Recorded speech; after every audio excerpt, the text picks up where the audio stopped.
श्रोते नमस्कार. काही काही दिवस किती योगायोगाचे असतात पहा. ज्या महात्मा ज्योतिराव फुले यांच्या सामाजिक समतेचा विचार राजर्षी छत्रपती शाहू महाराज यांनी आपल्या क्रांतीचा आधारस्तंभ मानला. त्या राजश्री शाहूंच्या नगरीमध्ये, शाहू सभागृहामध्ये ज्यांनी महात्मा ज्योतिराव फुले यांचा संघर्ष आपल्या सत्यशोधक चित्रपटातून संपूर्ण दुनियेसमोर पुन्हा एकदा नव्यानं जागृत केला, ते आदरणीय संदीप कुलकर्णी सर आज इथे उपस्थित आहेत. टाळ्यांच्या प्रचंड कडकडाटामध्ये पुन्हा एकदा आपण त्यांचं अभिनंदन करूया. पुढे जायच्या आधी एक दोन शब्द मला बोलायचे. इतकी वर्ष झाली, बरेच पुरस्कार मिळाले, असं त्याचं एक वेगळं कपाट आहे. त्याच्यामध्ये पुरस्कार असे वेगवेगळे ठेवलेले आहेत, अगदी नॅशनल पासून ते स्टेट पासून ते झी सगळे सगळे. पण काही गोष्टींच्या बरोबर ना काही वलय येतं. तसा हा पुरस्कार आहे. वलय येतं, प्रेम येतं, आपुलकी येते, इतिहास येतो, असा हा पुरस्कार आहे. खरंच आनंद होतो. म्हणजे आजच्या अशा दिवसामुळे असं वाटतं की खरोखर जगणं सार्थक झालं.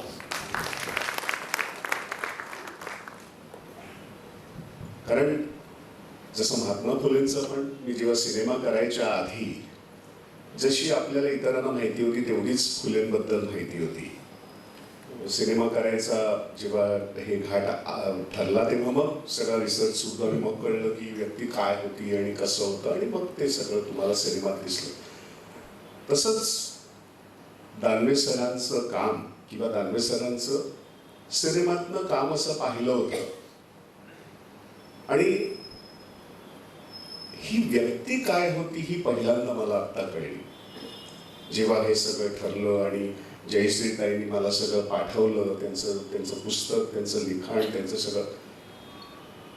म्हणजे मला वाटलं असे मराठीमध्ये या कोल्हापूरच्या मातीमध्ये असे रत्न आहेत ज्यांच्यावरती बायोपिक होऊ शकतो. किती म्हणजे टॅलेंट आणि किती देण्याची वृत्ती यांच्यामध्ये होती हे कळतं.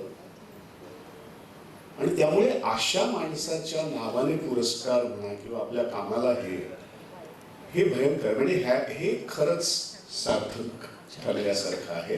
आणि तेही कोल्हापूरच्या मातीत, जी मराठी सिनेमाची मातृभूमी आहे. मराठी सिनेमा इथे उगम झाला, मराठीचे मोठे मोठे दादा लोक या मातीत होऊन गेले. त्या मातीमध्ये शाहू सभागृहामध्ये हा पुरस्कार आणि हे मिळणं, हा दिवस माझ्यासाठी अविस्मरणीय आहे. आणि ही ट्रॉफी अत्यंत माझ्या जीवाला जपण्यासारखी ट्रॉफी असेल माझ्यासाठी. मित्र, कलाकार कितीही आंतरराष्ट्रीय पातळीवर पोहोचला तरी त्याचे पाय हे मातीमध्येच असतात. हे कोल्हापूरच्या मातीमधून पुरस्कार स्वीकारताना श्री संदीपजी यांनी दाखवून दिलेला आहे. सर, या पुरस्काराविषयी तर तुम्ही तुमची सद्भावना व्यक्त केली. हा पुरस्कार हा निश्चित आहेच, पण या पुरस्काराच्या पाठीमागे कोल्हापूरकरांच्या एक प्रचंड मोठा एक आशीर्वाद तुमच्या पाठीमागे आहे. दानवे साहेबांचा तर आहेच आहे. आणि या आशीर्वादाच्या बळावरच तुम्ही आणखीन पुढे जाल अशी मनोकामना या निमित्तानं व्यक्त करतो. आणि आपल्याला तुमच्या जीवनासंदर्भामध्ये काही गोष्टी आम्हाला जाणून घ्यायच्या. सर, मित्र हो, पहिल्यांदा एक गोष्ट अशी लक्षात येईल आपल्या, त्यांचं संपूर्ण चित्र बघितलं आपण तर संदीपची खऱ्या अर्थानं पहिल्यांदा होणार होते चित्रकार. बरोबर? तुम्ही चित्रकार होणार होतात, फॉरेनला जायचं, मस्त आयुष्य जगायचं असं आपण ठरवलं होतं. तर एकदम तुम्ही अभिनयाकडे कसं वळलात? त्याच्या आधी रंगांची आवड तुम्हाला कशी निर्माण झाली? तुमच्या घराण्यामध्ये चित्रकाराची परंपरा होती की काय? ते कसं काही इकडे आलात आपण? नाही, मला अगदी शाळेपासून चित्रकलेची आवड होती. म्हणजे अगदी आपल्या पुस्तकांमध्ये सुद्धा अशी कोपऱ्यात चित्र काढणं, जिथे जागा मिळेल तिथे चित्र, किंवा आणि वेगवेगळे चित्र, नैसर्गिक चित्र किंवा कोणाचं तरी स्केच काढणं हे होतच होतं. त्याचबरोबर मला एलिमेंटरी इंटरमिजिएटचे एक्झाम्स त्यातील देण्यात आले आणि मग कळलं की आर्टचं एक वेगळं कॉलेज आहे आणि जे स्कूल ऑफ आर्ट हे सगळ्यात मोठं किंवा प्रसिद्ध असं कॉलेज आहे आणि मी ठरवलं की इकडेच जायचं. माझा एक चुलत भाऊ माझ्या 2 वर्षांनी मोठा आहे. त्यांनी बँड्रा स्कूल ऑफ आर्टमध्ये कमर्शियल आर्ट केलं होतं. साधारण त्याच्या अंदाजाने वगैरे वगैरे मी म्हटलं इथे एक स्वतःचा व्यवसाय. पण मी तोपर्यंत खूप पेंटर्स आणि ह्याचे वगैरे सगळे बायो हे वाचत होतो, बघत होतो आणि लक्षात आलं की पेंटिंगचा सगळा उगम हा पॅरिसमधनं येतो. पॅरिसमधनं सगळ्या गोष्टी नवीन घडतात. त्यामुळे मी असं ठरवलं होतं की ग्रॅज्युएशन करायचं आणि मग स्कॉलरशिप पॅरिसला जायचं वगैरे असं सगळं ठरलं होतं. त्याआधी फाईन आर्ट्समध्ये ॲडमिशन घेतलं. तिकडे प्रभाकर कोलते म्हणून आम्हाला शिक्षक लाभले आणि हे शिक्षक म्हणजे ते परत असे होते की ज्यांनी आम्हाला अशी दालनं उघडली सगळी वेगवेगळी. कारण त्यांनी आम्हाला म्हणजे एका अर्थाने अनुभवाने शिकवलं की आर्टिस्ट म्हणजे काय. म्हणजे आर्टिस्ट म्हणजे ठीक आहे, तुम्ही पेंटिंग करता, तुम्ही कोणी गाणं गातं, कोणी आमच्यासारखा नट असतो, कोणी, पण मुळात आर्टिस्ट म्हणजे काय, ते आर्टिस्ट म्हणजे क्वालिटीज कशा असतात आणि ते आपण कशा वाढवायच्या किंवा आपल्यामध्ये जोपासायच्या हे त्यांनी आम्हाला अनुभवाने शिकवलं. आणि तिथे लक्षात आलं की एकदा आर्टिस्ट झालं तर माणूस आर्टच्या याच्यामध्ये काही करू शकतो. कारण त्यांच्याचमुळे आम्ही वर्ल्ड सिनेमा बघायला लागलो आणि तिकडे एक स्क्रीन युनिट नावाचा एक स्क्रीन क्लब होता आणि तिकडे त्याची खूप वर्षाची परंपरा होती आणि खूप आंतरराष्ट्रीय सिनेमे तिकडे दाखवले जायचे आणि त्यावेळेला तर ते रील्स असायचे. म्हणजे ते आंतरराष्ट्रीय सिनेमा इथे येणं म्हणजे खूप मोठं एक काम असायचं. कारण ते शिपमेंटनी यायचं आणि मग ते असं होतं, ते सगळं होतं. तर त्यामुळे अशी ना आम्ही खूप वाट बघायचो, अरे ह्या डायरेक्टरची फिल्म आणि असं वगैरे. तर सिनेमा हा माध्यम मला एकदम प्रभावी वाटलं की सगळ्या कलांचं संगम आहे. म्हणजे तिथे व्हिज्युअल आर्ट आहे, संगीत आहे, अभिनय आहे, लिखाण आहे, टेक्नॉलॉजी पण आहे. टेक्नॉलॉजीचं पण एक आर्टिस्टिक ऍप्लिकेशन हे सिनेमात आपल्याला बघायला मिळतं आणि म्हणून मला सिनेमा हा माध्यम आवडायला लागला. आणि मग खूप बघता हे करता मग योगायोगाने सई परांजपे आमच्या कॉलेजमध्ये मी फायनल इयरला असताना छोटे बडे नावाचे एक सिरियल शूट करते. त्यांचं सोयरीक नावाचं एक नाटक होतं, त्याच्यावरती त्यांनी ते सिरियल केली होती आणि आर्ट कॉलेजच्याच मुलांवरती होती. म्हणून तिने मला घेतलं आणि मग आमची मैत्री झाली. मग तिने मला नाटकामध्ये विचारलं. त्यांचं एक भारीमनी म्हणून एक नाटक होतं, ते माझं पहिलं नाटक व्यवसाय. त्याचे आम्ही 150 प्रयोग केले. तर हे गमतीत हे सगळं होत गेलं, पण त्यांना ते मला सगळं आवडायला लागलं. म्हणजे फार मस्त आहे. आणि मग माझ्या लक्षात आलं की मला व्यक्तिगत कोलॅबोरेटिव्ह आर्ट आवडतं.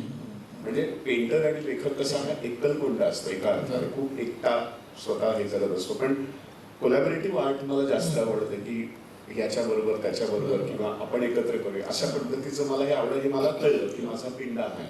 म्हणून मग मी थिएटर जॉईन केलं आणि परत हे म्हणजे असं असतं की आपण काही शिकायचं ठरवलं ना का आपण शोधत असतो आणि शोधता मग गुरु सापडतात. तसे मला पंडित सत्यदेव दुबे सापडतात आणि दुबेंकडे गेल्यानंतर मला हे लक्षात आलं की 3 वर्ष जर का मी यांच्याकडे दिली तर मला बरंच काही शिकायला. तर त्याच्या आधी माझं ऑलमोस्ट ठरलं होतं की मी NSD ला जाईन किंवा FTI ला जाईन, असं त्या ऍप्लिकेशनची तयारी चालू होती. पण ह्यांना बघितलं मला कळलं की हे इथे हे इन्स्टिट्यूट आहे माणूस आणि ते इन्स्टिट्यूट खरं ठरलं. म्हणजे त्या 3-4.5 वर्षामध्ये जी वेगवेगळ्या प्रकारची नाटकं 3 भाषेमध्ये मराठी, हिंदी, इंग्लिश, वेगवेगळे लेखक, तेंडुलकर, गुलस्वार, त्यावेळेचे तरुण लेखक, असे इतके नाटक आणि वाचन, पाठांतर, कविता आणि एवढं झालं की मी आज आहे तो त्याच्यामुळे. कारण शेवटी आपण म्हणतो ना की आज कुठल्याही कलाकाराला विचारा, गायक असेल, पेंटर असेल, की शेवटी रियाजच महत्त्वाचा असेल. जितका रियाज करता तितका तो तुम्हाला त्याचा हे मिळतो, फळ मिळतं. तसं माझं झालं. कारण तिथे मी तयार झालो असं आणि त्यामुळे मग कॅरेक्टर्स वेगवेगळे किंवा लिखाण काय, स्क्रिप्ट काय, हे सगळंच तिकडून मी शिकलो. आणि मग मी नाटकं करायचो, हिंदी नाटकं करायचो तेव्हा श्याम बेनेगल, गोविंद एहलानी, सुनील मिश्रा हे बघायला यायचे. त्यामुळे श्याम बेनेगल जेव्हा मम्मो सिनेमा करत होते तर त्याच्यामध्ये फरीदा जलाल आणि सुरेखा सिकरी आणि पार्टिशनच्या काळातला तो फार एक छान सिनेमा होता. तर त्याच्यामध्ये एक मराठी माणसाचं आपटे नावाचा एक कम्युनिकेशन ऑफिसरचा रोल होता. तर त्यांनी मला विचारलं आणि हे करताना सर म्हणजे चित्रकला परत मागे पडली असं कधी झालं का? काय म्हणताय? हे नाटक आणि याच्याकडे तुम्ही वळलात, मग चित्रकलेकडे जरासं तुमचं हे झालं का, कमी लक्ष दिलं? नाही, मग मी जसं म्हटलं तसं की एका पॉईंट नंतरच म्हणजे जेव्हा मी खूप थिएटर करत होतो त्यावेळेला मी ऍडव्हर्टायझिंगचं काम पण खूप करायचो आणि पेंटिंग पण करायचो. पण माझं लक्षात आलं की जर दोन्ही करायला गेलो तर दोन्हीकडेही कडक साधना म्हणजे पेंटिंग करायचं ज्याला तिचं ठीक आहे ते काम संपलं झालं तर पेंटिंग, पण पेंटर म्हणून जर मला हे करायचं असेल तर तिथेही साधना आहे आणि इथेही साधना. तर दोन्हीकडे करणं फार कठीण होतं आणि दोघांच्या टेम्परामेंट किंवा प्रोसेस वेगळ्या आहेत. जसं मी म्हटलं तसं पेंटर आणि लेखक हा खूप ऍब्झॉर्ब करतो, एकटा असतो आणि त्याचं एक एकट्याचं जग असतं आणि तो ते सगळं त्याच्या पेंटिंग्स मधून निर्माण करतो. नटाचं वेगळं असतं, नट जे ऍब्झॉर्ब करतो ते बाहेर सो प्रोसेस उलटी आहे कम्प्लीट. तर हे माझ्या लक्षात आलं की हे कुठेतरी एकीकडे फोकस करायला पाहिजे, नाहीतर हे जमणार नाही. मला खूप म्हणजे वर्षभर माझी ती घालमेल होती, कारण दोन्ही मला आवडत होतं, तेही मला आवडत होतं, हेही आवडत होतं आणि हे. पण मग फायनली मी हळूहळू म्हटलं वेळ देऊ आणि जसं मला लक्षात आलं, जसं मी मगाशी म्हटलं की मला कोलॅबोरेटिव्ह आर्टमध्ये जास्त रस आहे किंवा त्याच्यामध्ये जास्त आनंद मिळतो, त्याच्यामध्ये वाढ होते असं मला लक्षात आलं. म्हणून मग मी थिएटर आणि हे निवडलं. आता ही जी चित्रकला आहे किंवा ते जे डिसिप्लिन आहे, ते जे शिक्षण आहे, त्याचा मला थिएटरमध्ये आणि आता अभिनेता म्हणून पण खूपच फायदा होतो. कारण जे एक व्हिज्युअल डिसिप्लिन असतं की मला काय म्हणतो त्याला, नाटक किंवा स्क्रिप्ट वाचल्यानंतरच व्हिज्युअली उभं राहतं. त्याचे सेट म्हणा, त्याचे कॅरेक्टर्स म्हणा, सिनेमाची पण स्क्रिप्ट वाचल्यानंतर मला व्हिज्युअल्स येतात, कॅरेक्टर्स मला दिसायला लागतात. इनफॅक्ट सिनेमा शूट करताना सुद्धा किती वेळा तरी माझं सजेशन्स काय काय असतं की व्हिज्युअली हे कसं दिसेल, काय दिसेल कॉस्ट्युमच्या बाबतीत. सो याचा खूप मला फायदा होतोच आहे. म्हणजे शेवटी एक गोष्ट इथं समान धागा आपल्याला दिसतो. जसं संदीपजींनी सांगितलं की तो प्रसंग आधी माझ्या डोळ्यासमोर घडतो चित्रकार असल्यामुळं, आणि तीच गोष्ट नटश्रेष्ठ जयशंकर दानवे यांच्या बाबतीत देखील घडायची. म्हणजे योगावरती ते पण चित्रकार होते, किती योगा जुळून आले पहा आजच्या दिवशी. मित्रो सर आज पहिल्यांदाच म्हणजे मी चित्रकार म्हणजे मी कोल्हापूरमध्ये एक दौलत नावाची एक अख्खी सिरीज केली होती. तेव्हा मी म्हणजे सुरुवातीचं थिएटर्स करत होतो, त्यावेळेला मी आलो होतो आणि आम्ही ते सिरियलचं शूट करत. त्याच्यानंतर गैर नावाचा सिनेमा पण आम्ही शूट आणि मध्ये कोल्हापूर घेऊन.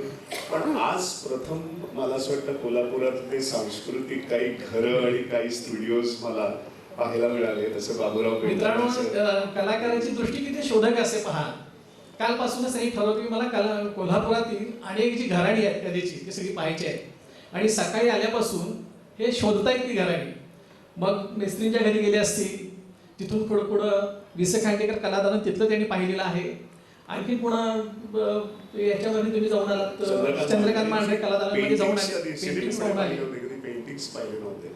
सो हे काय म्हणजे अजब आज भरून आल्यासारखं वाटतं की खरंच कोल्हापुरामध्ये काय टॅलेंट आणि काय मातीमध्ये काय वेगळंच आहे कोल्हापूरचं. नाही, कोल्हापूर तर वेगळंच आहे सर, आणि इथं माणुसकी पण आहे आणि त्याचबरोबर एक माणुसकीचा ऑक्सिजन देखील भरलेला आहे कोल्हापुरामध्ये.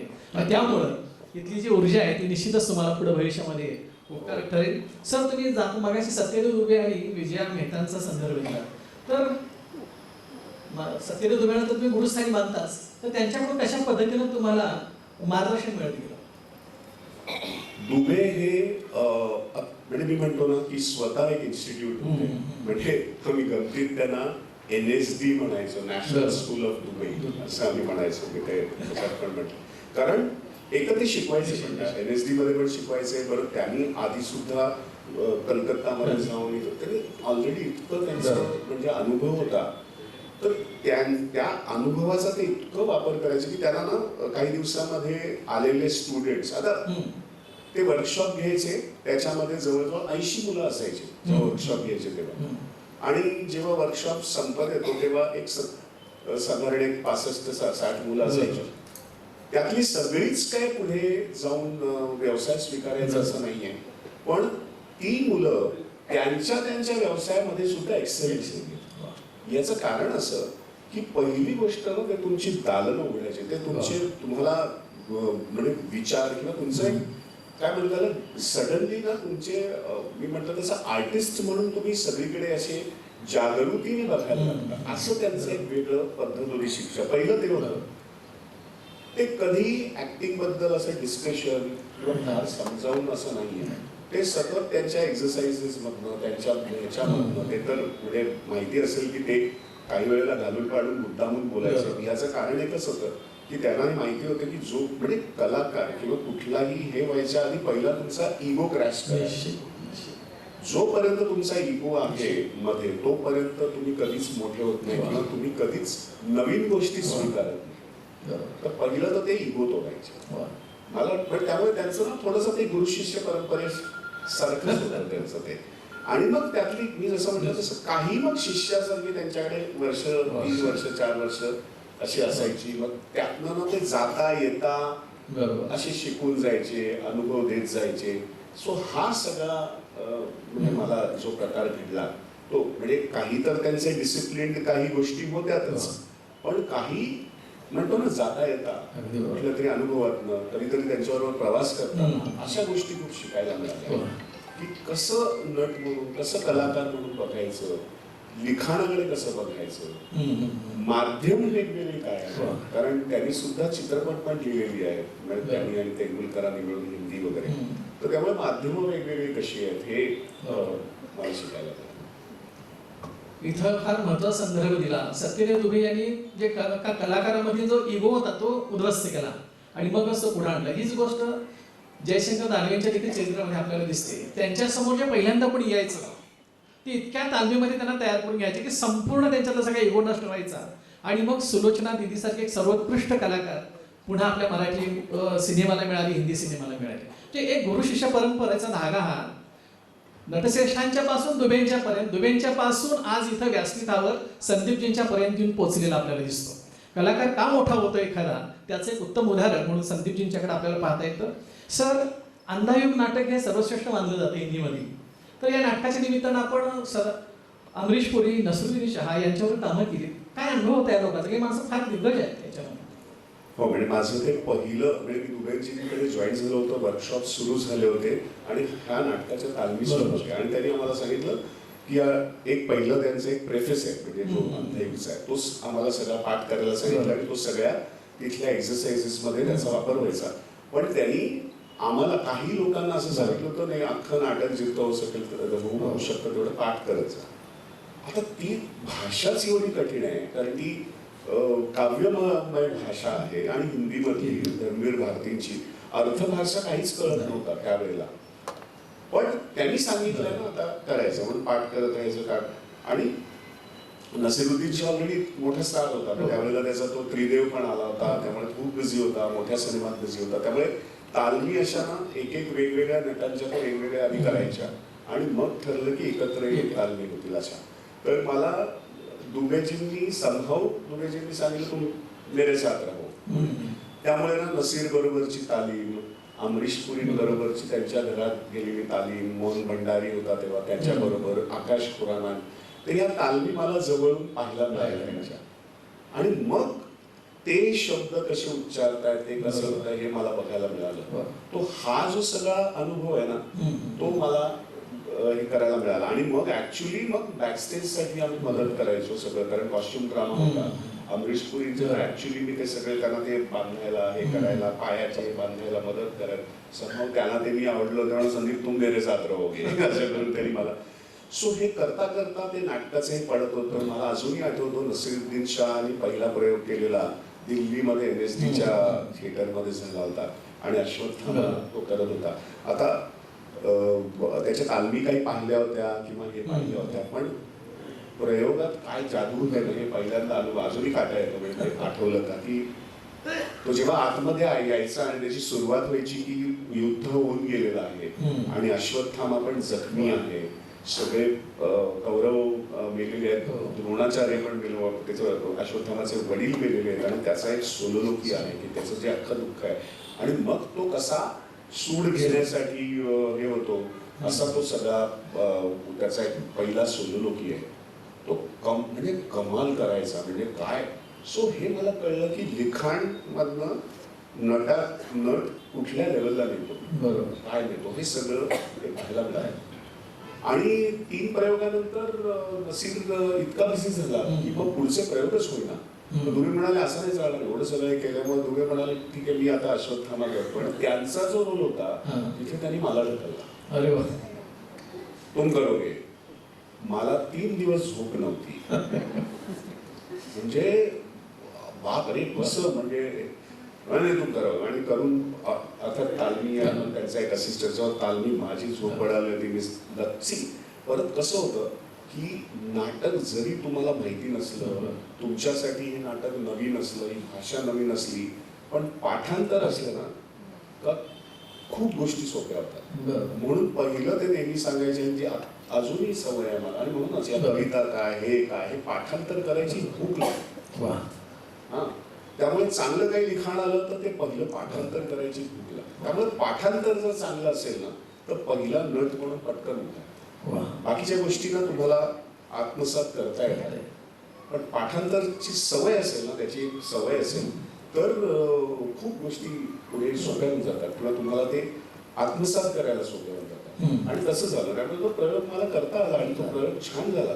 पण छान झाला म्हणजे मला कळलंच नाही मी काय केलं, पण नंतर सगळे म्हणाले छान. आणि तिथून माझा मोठ्या रोल्स आणि मग लगेच त्या ग्रुपमध्ये मला मोठे रोल्स आणि हे वगैरे करायला मिळाले. त्यामुळे ही त्यांची एक हे होती की ढकलायचं.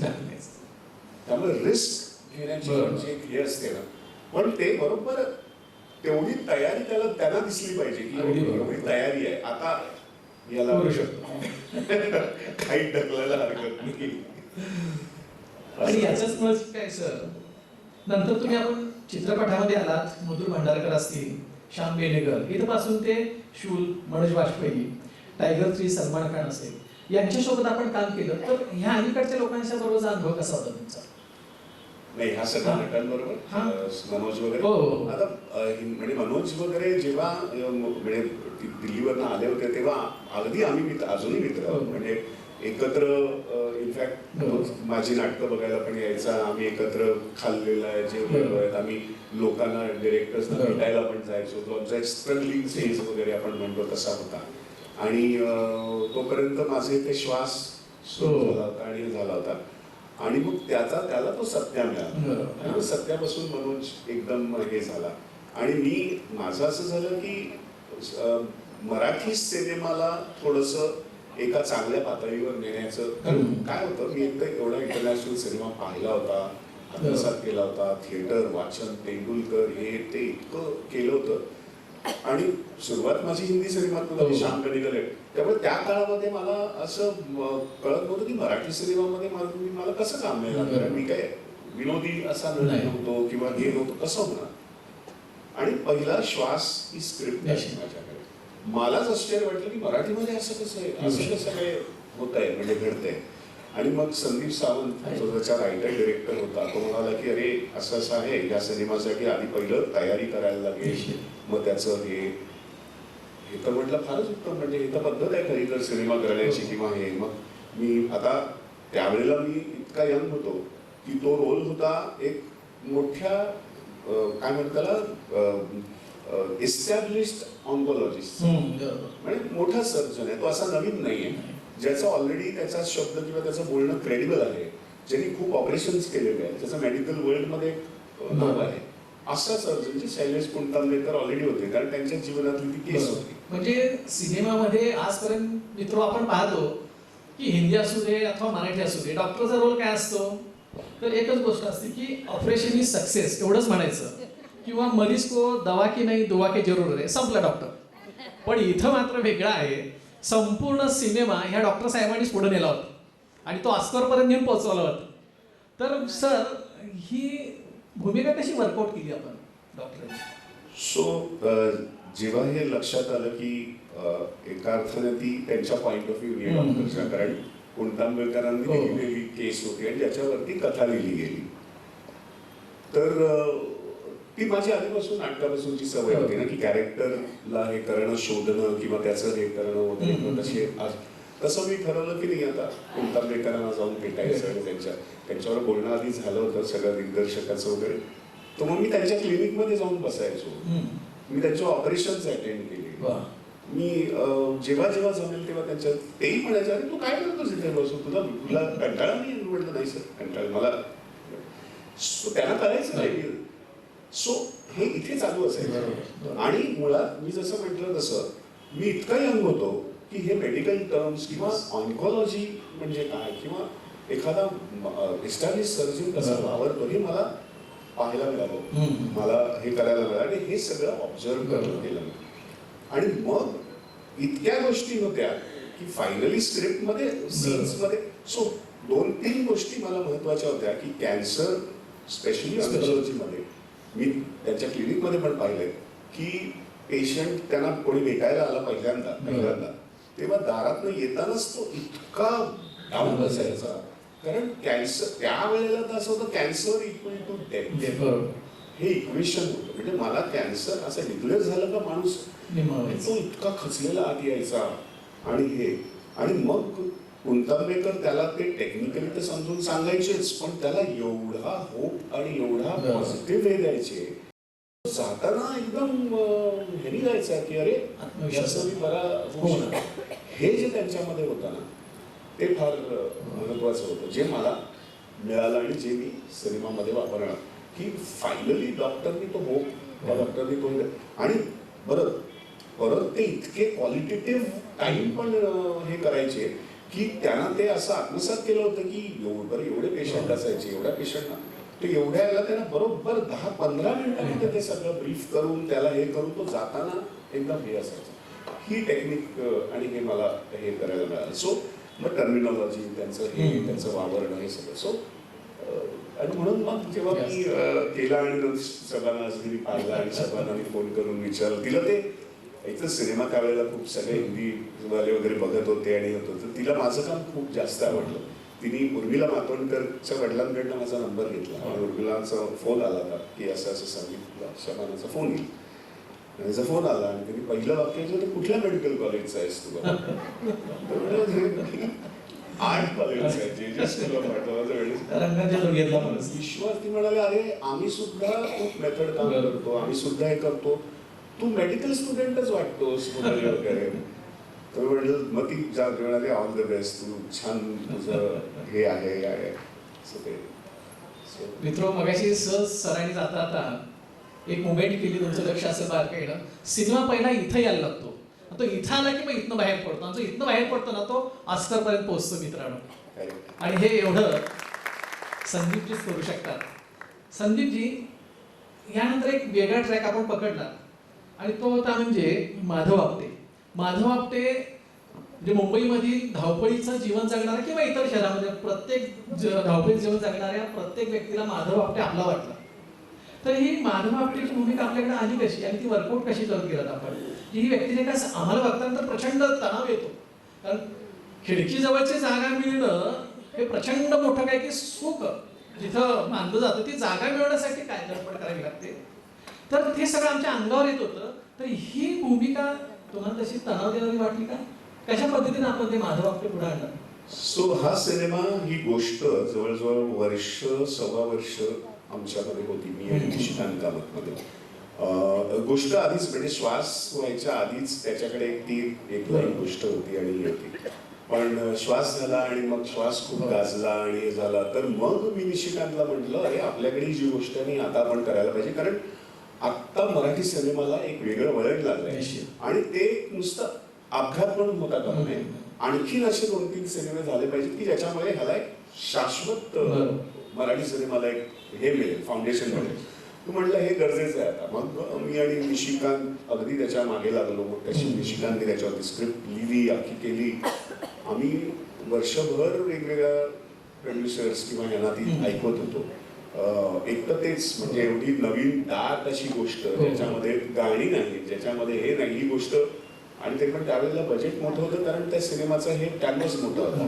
तर कोणी तयार नाही ना, नाही बजेट कमी करा किंवा तुम्ही 4 गाणी घाला असं वगैरे सगळं सूचना यायच्या, ज्या म्हटलं नाही शक्य नाही. असं करत करत वर्षाच्या अखेर एक आम्हाला जे मिळाले स्वदेशीचे वगैरे त्यांना गोष्ट खूप आवडली. तर ते म्हणाले की आपण करूया.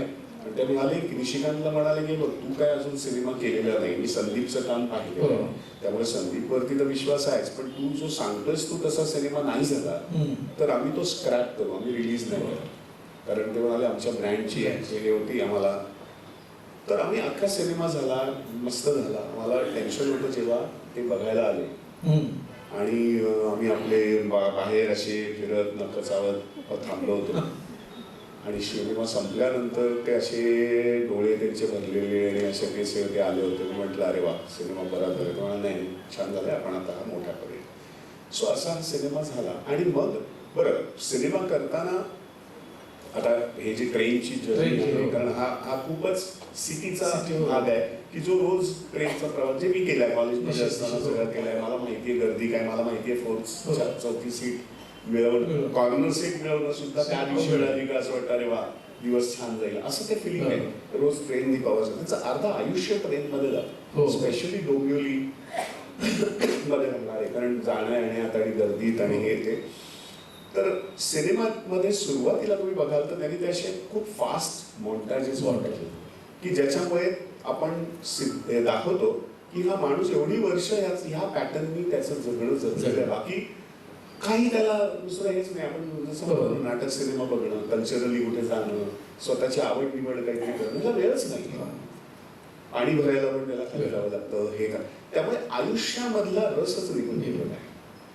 आता काय तर निदान बेसिक तरी मिळावं आणि तेही मिळत नाही म्हटल्यावरती त्याचं सेटअप जे 2 रुपयासाठी तो जे भांडतो 2 रुपयासाठी खरं नाहीये ते. जीवनातलं सगळं काहीच कसं नाही मला मिळत एवढी गडबड संताप तो सात्विक संताप आहे. आणि हे आम्हाला माहिती होतं की हे आणायचं आपल्याला जे त्यावेळेच्या किंवा अजूनही जगण्यामध्ये अजूनही आपण टॅक्सेस एवढे देतो हे देतो. कुठे आपल्या मुंबईचे रस्ते बघाल हे बघाल अजूनही तसंच आहे. फारसं काही हे बदललं कारण लोकसंख्या वाढते सगळंच होतं. पण हा जो सात्विक राग आहे ना हा माणसामध्ये आहेच आहे. मग तो कुठेही असेल. बरं आम्हाला तेव्हा असं वाटलं होतं की हा सिनेमा कदाचित मुंबई पुणे चालेल किंवा लोकांना आवडेल.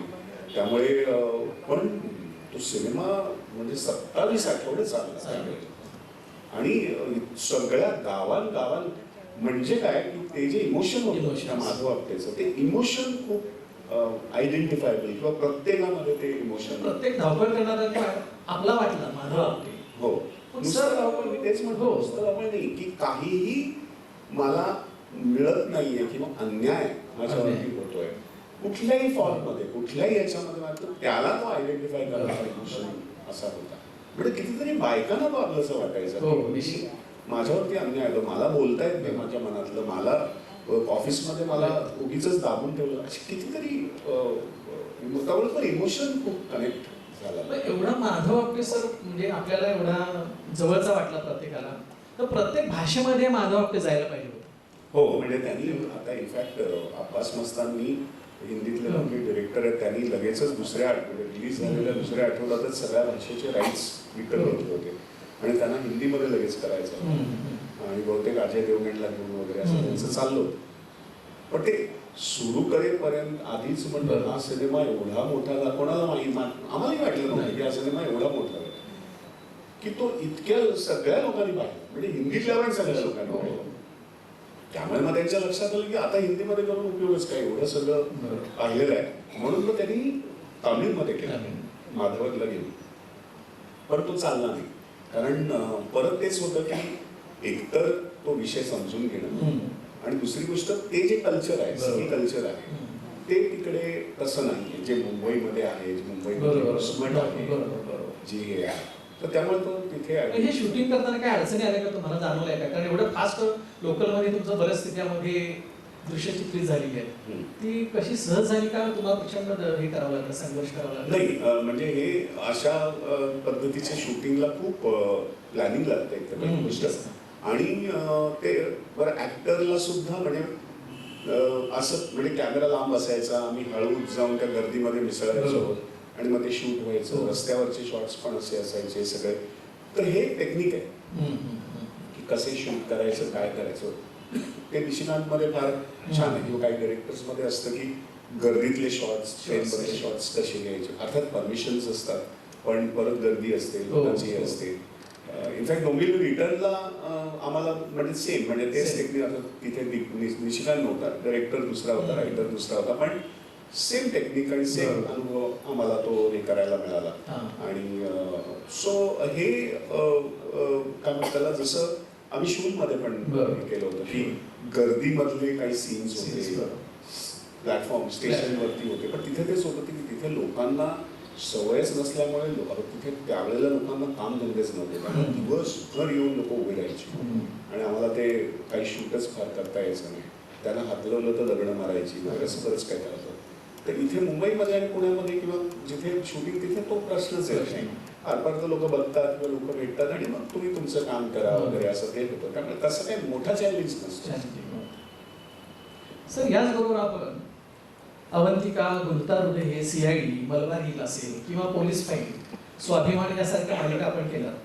स्वाभिमान तर मित्रांनो त्या कालखंडामधील 500 भाग पूर्ण करणारी पहिली मालिका यांची होती. तर या मालिकामधून आपण कधी पत्रकार असाल, कधी इन्स्पेक्टर होता, तर कधी डॉन देखील होतात. तर या मालिकांकडे आपण कसे वळलात? कारण थिएटर केलं, सिनेमाकडे पुन्हा आपण मालिका गेला आणि स्वाभिमानचं आपलं पहिलं प्रसारण होतं, त्याबद्दलचा अनुभव काय होता सर?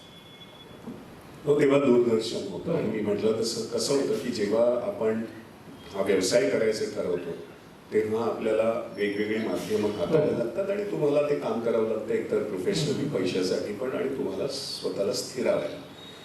तसं सिनेमा त्यावेळेला सिनेमा कमी होत होते. कमी म्हणजे अर्थात बरं चांगले करायचे झाले तर मग ते होणार असं ते सगळं त्यातला.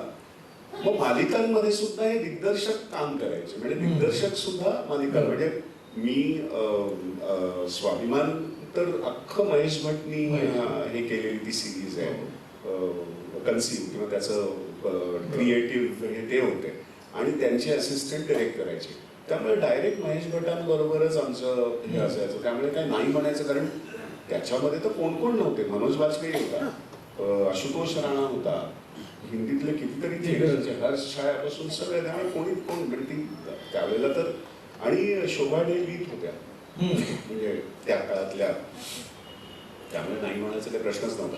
त्यामुळे सिरियल सुद्धा तुम्ही बघाल तर मी चांगले लेखक असलेले, चांगले दिग्दर्शक असलेले अशा लोकांबरोबर काम केलं. मग मराठी बघा किंवा हिंदी बघा. मराठी अवंतिका बघाल तर संजय सुरकर आणि स्मिता तळवळकर यांनी केलेली, आणि त्याच्यात कास्टमध्ये सुद्धा मृणाल, मी, दीपा लागू आणि सगळे. त्यामुळे तो सेटअप बघूनच मी सिरियल्स पण केलेला आहे, कारण फायनली तो सिरियलमध्ये काय तुम्हाला बराच वेळ घालवायचा असतो.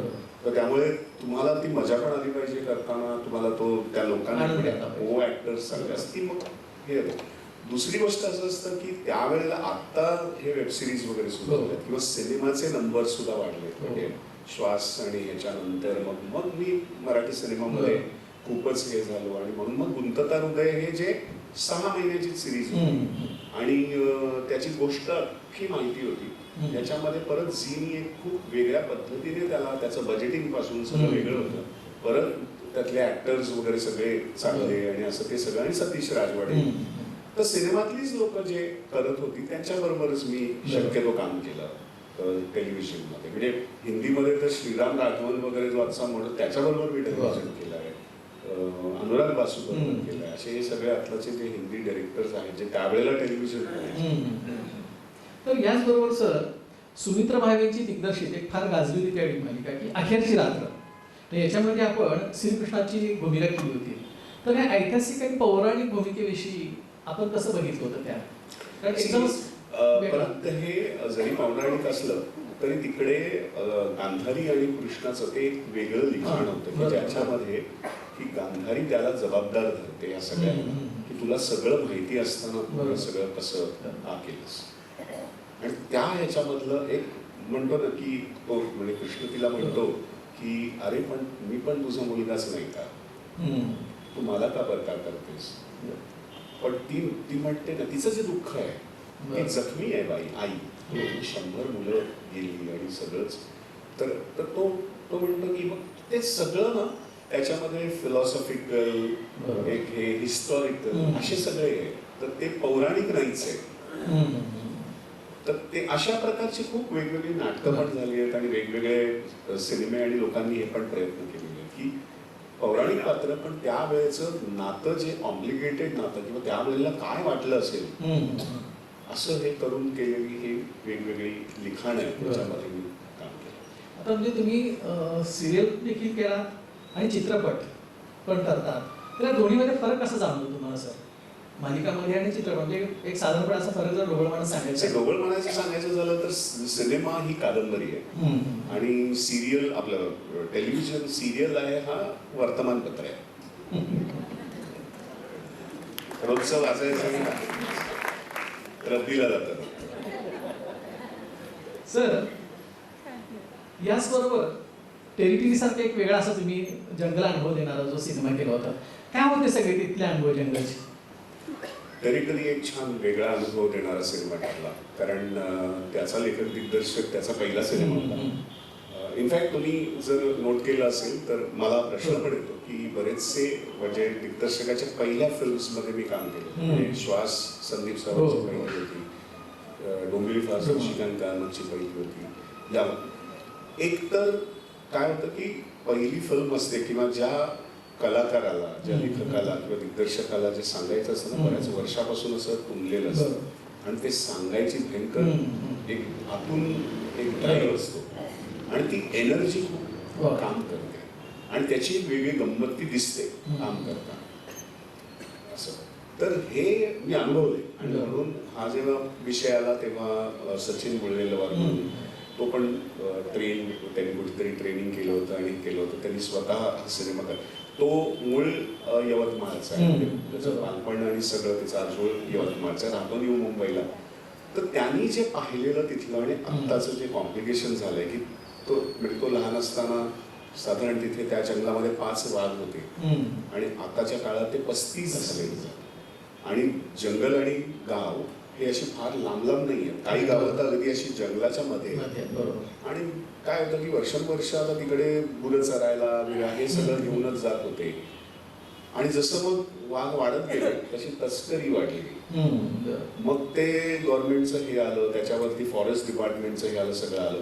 मग ते काय वेगळेच कॉम्प्लिकेशन्स झाले की आता म्हणजे आता असं झालं की कोण कोणाच्या टेरिटरीमध्ये असा तो सिनेमाचा विषय आहे. त्यामुळे कम्प्लीट वेगळा विषय. आम्ही ऍक्च्युअली जाऊन तिथल्या जंगलातनं तिथल्या गावातनं मी आणि किशोर कदम आणि एखादा नट सोडला तर तिथले लोकल ऍक्टर्स त्यांनी घेतलेले आहेत तिथला तो फ्लेवर द्यायला.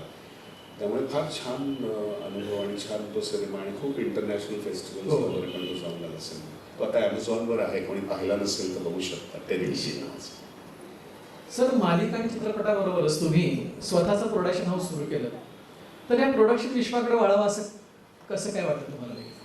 खरं तर काय झालं की एवढ्या वर्षांनी हे असल्यामुळे माझे जवळचे मित्र किंवा ओळखीचे लोक असे मला म्हणायला लागले की अरे आम्हाला सिनेमा प्रोड्यूस करायचं आहे करायचं आहे पण असं कोणाला परक्याला सांगणार कसं तुला अनुभव आहे तू का नाही करत तुला आणि माझं पिंड नाही म्हणजे नाही पण तू करून तर बघ वगैरे. तसंच एका मित्रांनी मला हे केलं आणि मग तो डोंबिवली रिटर्न मी केला. मग तो त्याच्यामध्ये जसं मुळात एका अर्थाने मला हेही दाखवायचं होतं की जसं झीमध्ये आता झीमध्ये नेहमी मी निखिल सानेंचं कायम कौतुक करतो जिथे जातो तिथे कौतुक करण्यासारखंच आहे कारण मराठी सिनेमाला एका वेगळ्या स्तरावरती म्हणजे कॉन्टेंट वाईज पण आणि बिझनेस वाईज पण त्यांनी जे नेऊन ठेवलं ते त्यांनी केलं. त्याच्यामध्ये त्याला झी सारखा एक पाठिंबा होता त्यांनी केलं. पण असंच जर का प्रोड्युसर एकत्र आले आणि तुम्ही एक नाही 4 सिनेमे केले आणि 4 सिनेमामध्ये तुमच्या सगळ्यांचे पैसे लागले तर मग रिस्क कमी होतो. सो सिनेमा हा बिझनेस आहे ना तो हाय रिस्क आणि हाय रिटर्न वाला आहे. जसं आपण शेअर्समध्ये काही बिझनेसेस असतात त्याच्यामध्ये हाय रिस्क हाय रिटर्न. आपण इन्व्हेस्टमेंट करताना पण इन्व्हेस्टर आपल्याला सांगतो ना की हे शेअर्स आहेत हे हाय रिस्क पण हाय रिटर्न पण देतील पण हाय रिस्क आहे. काही आहे ते मिड आहे काही आहे ते सेफ आहे. तसं तुम्हाला रिटर्न्स मिळतात. तसं सिनेमाचं आहे. म्हणजे सिनेमा का करतात एवढी वर्ष लोक का करतात की मिळतं तेव्हा असं छप्पर फाळके मिळतं. हम्म. सो त्याचा जो हे आहे की धंदा जो आहे तो एका सिनेमाचा नाहीये, म्हणजे तुम्हाला 4 सिनेमे करावे लागतात. बरोबर. म्हणजे असं हे ज्याच्यामध्ये 2 नाही चालणार कदाचित, हम्म. हे धरून चालायचं, पण ते जे 2 चालतील ते तुम्हाला सगळा हे आणि वरचा. सो हे जे बिझनेस गणित आहे ना, हे पण जरा हे करायचं होतं, म्हणून मी तो बरोबर. डोंबिवली रिटर्न केला. तर नंतर मग कोविडच आलं, त्यामुळे आम्हाला पुढे काही करता आलं. आम्ही फक्त एक वेब सिरीज वगैरे केली. आता परत ह्या वर्षी सुरू करतोय. सो त्याच्यासाठी हे प्रोडक्शन हाऊस किंवा हे करण्यासाठी होतं की परत डिसिप्लिन कसं असावं, प्री प्रोडक्शन कसं असावं. बरोबर. म्हणजे सिनेमामध्ये खूप गोष्टी तुम्हाला अँटिसिपेट कराव्या लागतात. कारण तिथे गेल्यावरती तुम्हाला फारसं काही करता येत नाही. मग तिथे पैसे वाया जातात. जर तुमचं शूटिंग थांबलं तर शूटिंग थांबू नये किंवा काय प्रॉब्लेम्स येऊ शकतात हे आधी अँटिसिपेट करणं, डिझाईन करणं, प्रोडक्शन हे फार गरजेचं आहे. तर हे सगळं सांगायचं आणि करण्याचा प्रयत्न केला. सर, आपल्या याच्या प्रोडक्शन हाऊसमधून आपण डोंबिवली रिटर्न्स केला, प्रेमसूत्र केला, तर डोंबिवली फास्ट आणि डोंबिवली रिटर्न्स नेमका फरक कसा जाणवला तुम्हाला? सो डोंबिवली फास्ट हे मी म्हटलं तसं एका सामान्य माणसाचा सात्विक संताप आणि त्याचा आउटबर्स्ट आहे. आणि तो इतकी वर्ष साचलेला आहे, ते त्या कारणामुळे बाहेर निघतं आणि ते ज्वालामुखी सारखं त्याला ते कंट्रोल करता येत नाही, असं ते आहे.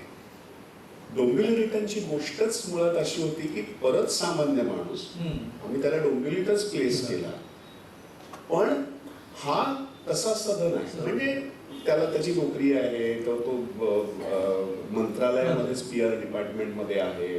काही मंत्री तर इतके वर्षाचं काम करतो त्यामुळे हाय बाय करणारे मंत्री ओळखतात. सगळं व्यवस्थित आहे. म्हणजे त्याचं मुलगी आहे, भाऊ आहे. भाऊ त्याचा जो असतो तो CS. आणि सहज सकाळच्या वादामध्ये वगैरे भाऊ CA असल्यामुळे गुजराती मारवाड्यांचं सगळं काम वगैरे बघत असतो. तर बोलता बोलता तो भाऊ म्हणतो की अरे आपले भाऊ आणि ह्याला जो मेन कॅरेक्टर आहे जो डोंबिवली रिटर्न मध्ये, त्याला लॉटरी काढायची सवय असते. लॉटरी त्याच्या खिशामध्ये सारख्या पडून असं. बायको पण कंटाळते की शर्ट धुवायला काढला तर लॉटरीची तिकीट सापडतात. तर ती वैतागते, म्हणजे कशाला काय म्हणतो, अरे का नाही मिळालं तर काय छान आहे. तर भाऊ त्याच्यावरती म्हणतो की असं नशीब असं काही मिळत नाही बाबा, तुम्हाला संधी जी मिळते ना त्या संधीला कॅश करणं आणि त्याला हे करणं, त्यांच्याचमुळे लोक पैसे कमवतात. आणि तसं मी गुजराती मारवाडी पाहिलेलं आहे. मराठी माणसाला कळत नाही असं त्याचं हे असतं, ते राहतं त्याच्या डोक्यात. मग एक असं सिच्युएशन येतं त्याला की ज्याच्यामध्ये त्याला संधी दिसते आणि मोठी संधी दिसते. आणि मग तो घरी येतो, म्हणजे आता या संधीचं काय करायचं, त्याचे 2 रात्रच त्याला झोप येत नाही. तर नंतर मग त्याला ट्रेनमध्ये ग्लानी येते आणि मग सगळं त्याच्या डोक्यामध्ये घडतंय. सो हा सायकोलॉजिकल थ्रिलर आहे. म्हणजे शेवटी कळतं की अरे सगळं याच्या डोक्यात घडलेलं आहे. आणि मग तो घरी येतो. तो म्हणतो नाही हे आपल्या याचं नाहीये, म्हणून रिटर्न म्हणजे घरी तो परत येतो. म्हणजे हा माणूस जो डोंबिवली फास्ट मध्ये येत नाही माणूस, म्हणून त्याचं डोंबिवली रिटर्न. मित्र हो, संदीपजी इतके भाग्यवान आहेत की समाजाला आदर्श वाटणाऱ्या व्यक्तिरेखा साकारण्याची संधी त्यांना लाभलेली आहे. त्यामुळं सर, साहित्य आणि सामाजिक क्षेत्रातील एक उत्तुंग व्यक्तिमत्व म्हणजे साने गुरुजी. या सिनेमातील व्यक्तिरेखा साकारताना काय आव्हानात्मक तुम्हाला वाटलं? या व्यक्तिरेखेचा अभ्यास आपण केला, कसा केला? कारण साने गुरुजी म्हणजे एक वेगळं मातृत्वच. तर साने गुरुजींच्या मधलं आई पण आपण कसं सांभाळलं, कशा पद्धतीने वर्कआउट केली भूमिका आपण? सो तो मी नेहमी माझ्या सगळ्याच मुलाखती किंवा हे जे खरं आहे की 2005 हा माझ्यासाठी अत्यंत अविस्मरणीय वर्ष आहे. कारण त्याच वर्षी डोंबिवली फास्ट पण शूट झालं आणि त्याच वर्षी साने गुरुजी पण झालं. म्हणजे एक शेड्यूल डोंबिवली फास्टचं व्हायचं, मग एक शेड्यूल साने गुरुजींचं व्हायचं, मग परत डोंबिवली फास्ट व्हायचं, मग सानेचं. अत्यंत विरुद्ध भूमिका आणि अत्यंत हे मला करायला मिळालं. साने गुरुजी करताना ऑब्व्हियसली डोंबिवली फास्ट करताना कसं गोष्ट आधीपासून माहिती होती, निशिकांत आणि मी मित्र होतो, आम्हाला हे आणि शहरामध्ये वाढलं होतं तुम्ही माहिती होती. एक तर पहिली गोष्ट साने गुरुजी जेव्हा माझ्याकडे आलं तेव्हा मी दामू केंकरे जे नाटकातले मोठे दिग्दर्शक आणि मोठे होते, त्यांनी कास्टिंग केलं होतं साने गुरुजी माझं. तर मी त्याला फोन केला, म्हटलं तुम्ही मला मी म्हणतो नाही तुझ्या डोळ्यात जे आहे ना ते कदाचित तुला कळणार नाही म्हणून तुला त्रास होतो. ठीक आहे बरं त्याला तर मग आता आलं आता काय बरं हे खानदेशचे त्यामुळे सावे मी गोरा त्यात माझी थोडी व्यायामाची आधीपासूनची सवय त्यामुळे थोडीशी व्यायाम असती ते अत्यंत तसे बारीक आणि हे होते हळवे आणि हे म्हटलं अरे बापरे हे सगळं आता शारीरिक आणि याच्यात कसं आणायचं काय आणायचं अर्थात आम्ही खूप ट्रायल केलं सगळं केलं पण मग माझ्या लक्षात आलं की डोंबिवली फास्ट आणि हे दोन्ही आले म्हटलं दोन्हीकडे बारीक होणं चालेल म्हणून मी मग डायटिंग बारीक झालो बऱ्यापैकी व्यायाम सोडला आणि शक्यतो धावणं शक्यतो हे म्हणजे बेसिकली वेट कसं कमी होईल ते सगळं केलं आणि स्वतःला टॅन केलं उन्हातनं हे करून थोडंसं ते केलं त्यामुळे ज्याचा दोन्हीकडे मला फायदा झाला डोंबिवली फास्ट आणि मग माझ्याकडे सगळ्यात हे आला की साने गुरुजी हळवे होते हे होते सगळं ठीक आहे पण थोडेसे बायकी होते किंवा बायकांचं तर म्हणजे काय त्या वयामध्ये मला कळलं ना की म्हणजे कसं करायचं कसं तर मग मी त्यांच्या बरोबर खूप त्यांचे जे विद्यार्थी होते जे त्यावेळेला वयस्कर होते मी त्यांच्याबरोबर सगळ्या भेटणं आणि बोलणं सुरू केलं मग लीलाधर हेगडे तामणे बंधू कुसुम ताई ज्यांना त्यांनी मुलगी मानली होती त्या पण होत्या तेव्हा त्यांच्याशी भेटलो सगळ्या 2-4 मीटिंग झाल्या सडनली तामणे बंधूंबरोबर बोलताना ते मला म्हणाले बोलता बोलता म्हणाले की त्यावेळेला प्रताप हायस्कूलमध्ये आम्ही राहायचो आणि त्यावेळेला प्रवास करणं सोपं नव्हतं म्हणजे प्रवास असं नव्हतं की पटकन त्यावेळेला ट्रेन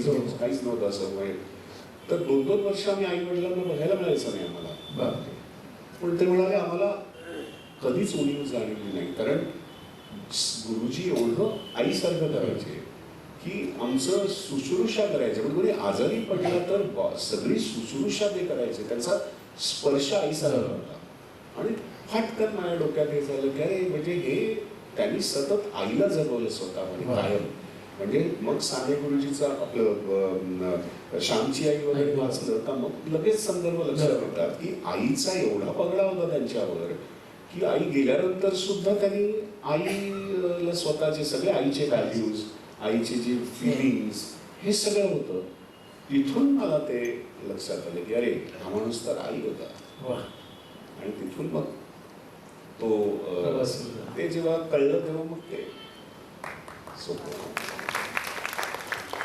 म्हणजे एक कलाकार दुसऱ्या कलाकाराला कसं समजून घेतो संदीपने एकच शब्द वापरला साने गुरुजी आई होते मातृहृदयी असल्याशिवाय असे माणसं जन्माला येऊ शकत नाहीत समाजाचं सेवेचं जे व्रत आहे ते मातृहृदयाशिवाय पेलता येत नाही सर आपल्या कारकिर्दीमधला अत्यंत सर्वोच्च क्षण म्हणजे सुवर्णक्षण आपण म्हणू सत्यशोधकसाठी आपली निवड झाली हे कळल्यावर तुमची पहिली प्रतिक्रिया काय होती सर जेव्हा माझ्याकडे निलेश जळमकर पहिल्यांदा आलं मी निलेशना आधी ओळखतही नव्हतं एक त्यांच्या असिस्टंटचा फोन आला की असं असं आहे एक नवीन सिनेमा करतायत एक अकोल्याचे दिग्दर्शक आहेत आणि तुम्हाला भेटायचे वगैरे म्हटलं असे बरेच यायचे म्हटले ठीक आहे या आले ते आणि मग ते म्हणाले की मी महात्मा फुलेंवर सिनेमा करतोय आणि तुम्ही माझ्या डोक्यात आहात तर पहिला प्रश्न माझा होता मी का म्हणजे एक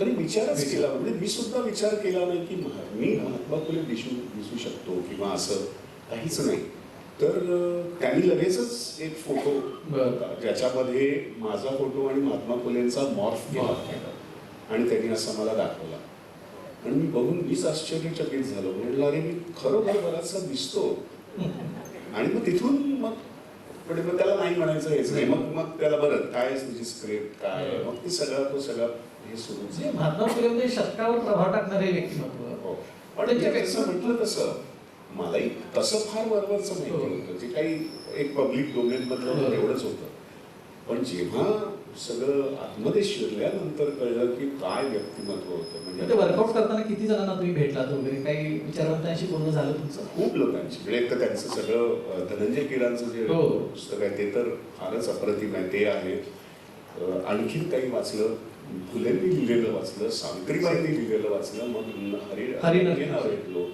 कारण ते तर अथॉरिटी हो, हो. तर सगळ्याच असे जितकं वेगवेगळ्या लोकांवरती आणि ह्या सगळ्यांमध्ये इनफॅक्ट जेव्हा पहिलं वर्जन होतं स्क्रिप्टचं त्याच्यामध्ये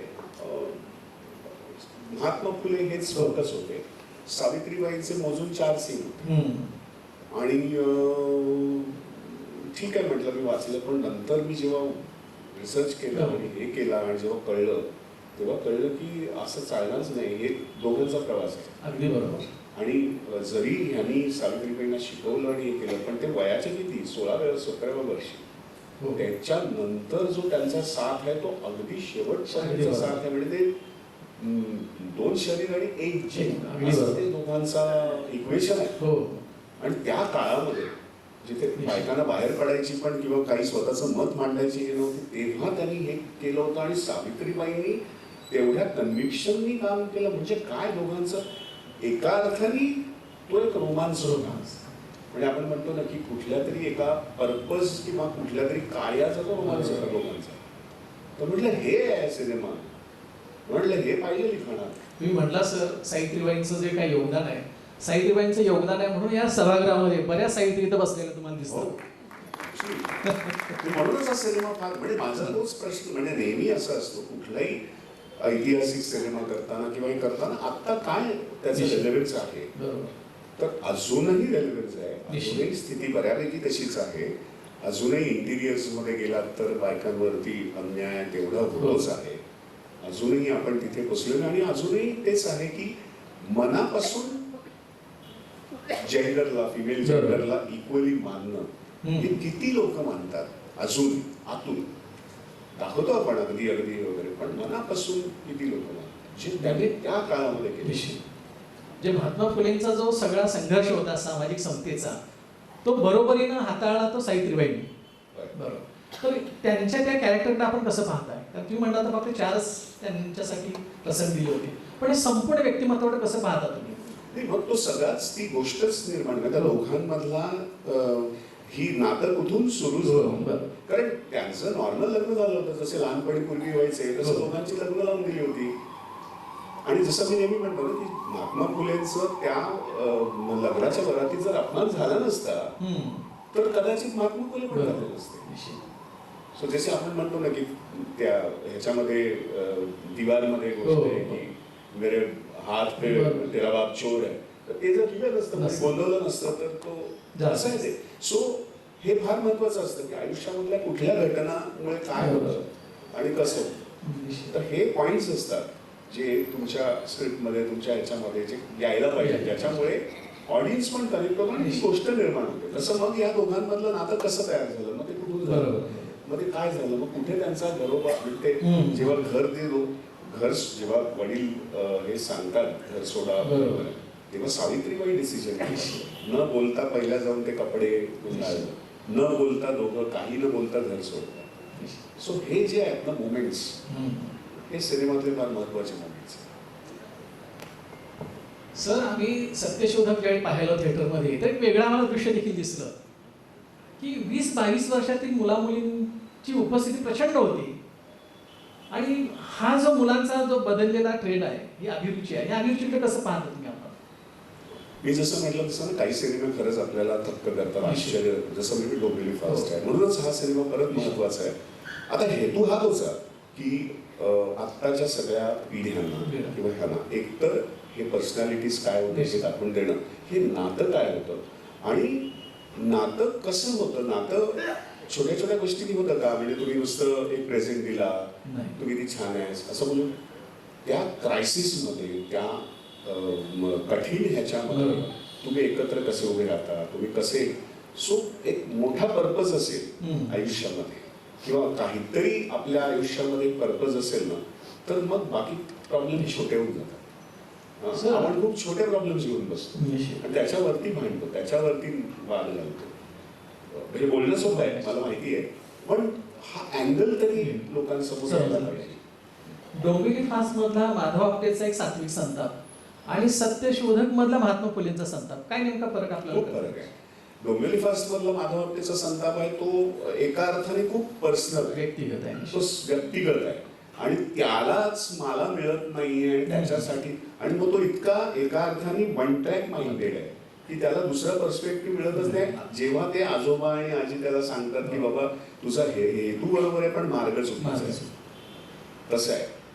फुलेंचं उलट आहे. फुलेंचं उलट 16-17व्या वर्षी त्यांना कळलं की म्हणजे जेव्हा त्यांचा अपमान होतो सगळं आहे ना त्यांचा, तो त्याच्यावरती अध्ययन होतं, ते पुस्तक त्यांना मिळतं, मग त्यांच्या लक्षात येतं की अरे हे सगळं आहे याचं कारण की लोकांपर्यंत शिक्षण घेतलं, लोकांना प्रश्नच पडत नाही की ही व्यवस्था आहे, ही व्यवस्था का केली, कोणी केली हे. सो त्यांच्या जेव्हा, कारण सुरुवातीला त्यांना स्वातंत्र्य चळवळीतच जायचं होतं जसे बाकी सगळे, पण त्यांच्या लक्षात आलं की स्वातंत्र्य जरी मिळालं तरी ज्या पद्धतीने आताची व्यवस्था आहे ती काही वाढवणार नाही, उलट देशामध्ये काही बदल होणार नाही. कारण ही व्यवस्था जोपर्यंत बदलत नाही, जोपर्यंत माणूस जागरूक होत नाही शिक्षणातनं ह्याच्यातनं त्याच्यातनं, तोपर्यंत खऱ्या अर्थाने स्वातंत्र्य नाही मिळणार. त्यामुळे खरं स्वातंत्र्य इथलं आहे.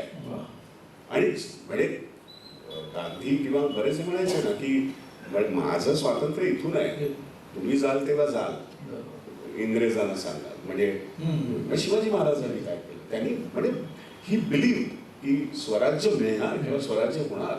सो ते जे बिलीफ आहे ना, आणि मग त्याच्यासाठी एवढी वर्ष काम करणं हे फुलेंचं आहे. सर, आपला फिटनेस हा सर्वश्रुत आहेच, तर आजच्या ह्या कलाकारांना असेल किंवा तरुण पिढीला असेल कुठला फिटनेस मंत्र आपण द्याल? कारण नेहमी तुम्ही एवढे व्यस्त असता पण नेहमी ताजे टवटवीत असता, कधी तुम्ही थकल्या वगैरे असं जाणवत नाही. कालचा देखील आम्ही तो अनुभव घेतला होता. तर काय फिटनेस रहस्य? सो बेसिकली मी जे नेहमी म्हणतो ना की ऍक्टर किंवा कुठलाही कलाकार, शेवटी तुम्ही तुमच्या अंगिक कुठल्या तरी स्किलनी तुम्ही तुमची कला प्रेझेंट करता, त्यामुळे ते टिकणं फार गरजेचं आहे. तर फिटनेस म्हणजे मी असं म्हणत नाही की त्यांनी बारीकच व्हायला पाहिजे किंवा त्यांनी एकदम काय म्हणतो त्याला सिक्स पॅक वगैरे असं काही. फिटनेस म्हणजे तुम्हाला तुमच्या आतलं काय चाललंय किंवा तुम्हाला बेसिकली खूप बरेचसे आजार तर खाण्यातून होतात, आपल्यालाच माहिती नसतं आपण काय खातो आणि कसे त्याचे काय. तर हे जागरूकता येणं, त्याला हे करणं. आणि आपल्या देशामध्येच इतके छान व्यवस्था आहे, योग आहे, अध्यात्म आहे. अध्यात्म माझं तर म्हणणं आहे की अध्यात्म शाळेपासून सुरू करायला पाहिजे. अध्यात्म म्हणजे देव नाही, अध्यात्म हा एक पर्स्पेक्टिव्ह आहे की ज्याच्यामुळे तुम्हाला एक खूपच एक पर्पज इनफॅक्ट मिळतो लाईफमध्ये की अरे मला आयुष्यामध्ये याच्यासाठी माझा जन्म झालाय किंवा याच्यासाठी मी आयुष्य खर्च करू शकतो, आणि मग तो फोकस मिळतो. अध्यात्माने तर कितीतरी मुलांना फोकस मिळेल, कितीतरी मुलांचं हे होईल. फक्त ते टेक्निक सोपं करायला लागतं, सोपं करून दाखवायला लागतं. त्यामुळे ह्या गोष्टी सोप्या केल्याने मग काही फारसं कठीण नाही आहे, समजण्याची गोष्ट आहे. याचबरोबर फिटनेस मंत्राबरोबरच या सभागृहामध्ये अशी काही तरुण मुलं आहेत की जे फिल्म इंडस्ट्रीकडे येऊ इच्छितात, तर त्यांना काय तुम्ही आजच्या या पार्श्वभूमीवर सल्ला द्याल? आता पहिली गोष्ट तर मी जसं म्हटलं तसं ट्रेनिंग फारच, रियाज फार महत्वाचं आहे. आयदर तुम्ही कुठल्या तरी इन्स्टिट्यूटमध्ये घेता किंवा मग कुठल्या तरी, आता जसं मी म्हटलं तसं दुबेजी सारखे किंवा कोणीतरी एक महर्षी आहेत, थिएटरचे आहेत किंवा एक शिक्षक आहेत, त्यांच्याकडे तुम्ही काम करता. पण जेव्हा तुम्ही कराल तेव्हा खूप काही काळ द्यावा लागतो, कारण ह्या गोष्टी पटकन आत्मसात नाही होत.